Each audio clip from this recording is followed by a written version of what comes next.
Hello everyone, সবার কি অবস্থা? নতুন একটি ভিডিওতে সবাইকে অনেক অনেক ওয়েলকাম। আর আজকে দেখাবো হচ্ছে রুই মাছের মাথা দিয়ে লাউয়ের তরকারি। আর এই লাউটা কিন্তু অনেক বেশি কচি ছিল, মানে আজকেই কিনে আনা হয়েছে। আর আজকে মাছের মাথা দিয়ে রান্না করব।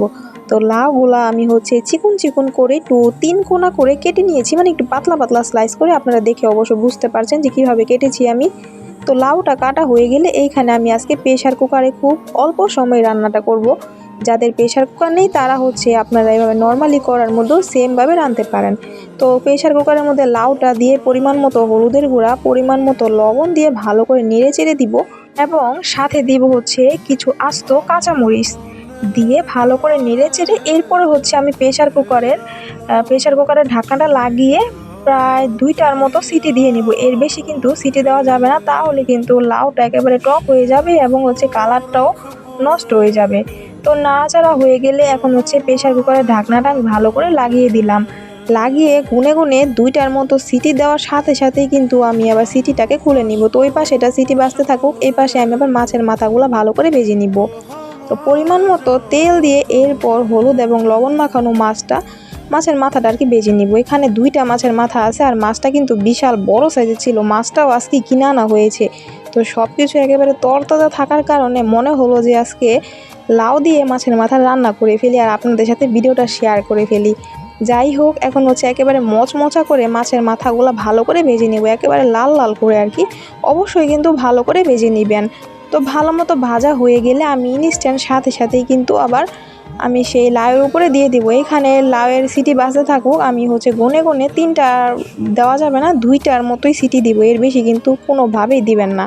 আর যদি কড়াইতে রান্না করেন তাহলে হালকা একটু সিদ্ধ হওয়া পর্যন্ত অপেক্ষা করবেন। তো সিটি দেওয়ার সাথে সাথে আমি প্রেশার কুকার নামিয়ে সেই প্রেশার কুকারের ফাঁপটা আমি একটি চামচের সাহায্যে মানে বের করে নিলাম। না হয় আবার বেশিক্ষণ ভাপে থাকলে নরম বেশি হয়ে যাবে এবং টক হয়ে যাবে, যেটা আমি আগেই বললাম। আর মাছের মাথাটাও কিন্তু সাথে সাথে আমি সেই তরকারির উপরে দিয়ে দিলাম। আর এইখানে আমি ফোড়ন দিয়ে দিলাম পরিমাণ মতো তেল, তেজপাতা, জিরা এবং হচ্ছে আস্ত মেথি। দেওয়ার পর এখন ভালো করে ভেজে নিব। ভাজা হয়ে গেলে এরপর আমি সেই লাউয়ের তরকারিটা দিয়ে এখন ভালো করে একটু নেড়ে চেড়ে দিব। এখানে কিন্তু দেখেন লাউ থেকে বেশি পরিমাণে জলও বের হয় নাই।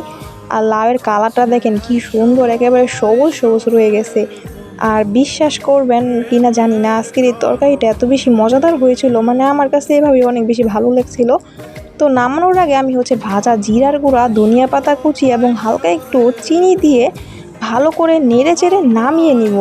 তো কার কার লাউ এমনি তো অনেক বেশি পছন্দ বলেন তো? যদি পছন্দ হয়ে থাকে আজকেই রান্না করে নিন, আমার এই রেসিপিটা অনেক বেশি ভালো লাগবে এবং ফ্যান হয়ে যাবেন।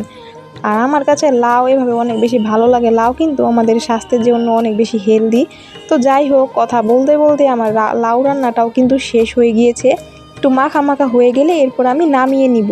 তাছাড়া দেখেন লাউয়ের কালারটা কি সুন্দর সতেজ রয়ে গেছে, লাগছে যে মানে আমার লাউটা রান্নাই করা হয়নি, একেবারে কাঁচা থাকতে যেরকম কালারটা ছিল সেই রকম কালারটাই রয়ে গেছে। তো আমি একটি বোলের মধ্যে সার্ভ করে নিলাম আর খেয়ে দেখেছিলাম, অনেক বেশি মজাদার হয়েছিল, যেটা আপনারা যদি রান্না করে না খান কখনোই বুঝতে পারবেন না। তো যাই হোক, আজকে আমার এই শর্টকাট রেসিপিটা আপনাদের কাছে কীরকম লেগেছে সেটা অবশ্যই আমাকে কমেন্ট করে জানিয়ে যাবেন। তাছাড়া যদি কোনো ভুলত্রুটি হয়ে থাকে অবশ্যই ক্ষমা দৃষ্টিতে দেখবেন। So thanks for watching this video. পরবর্তী কোনো রেসিপিতে দেখা হবে। টাটা।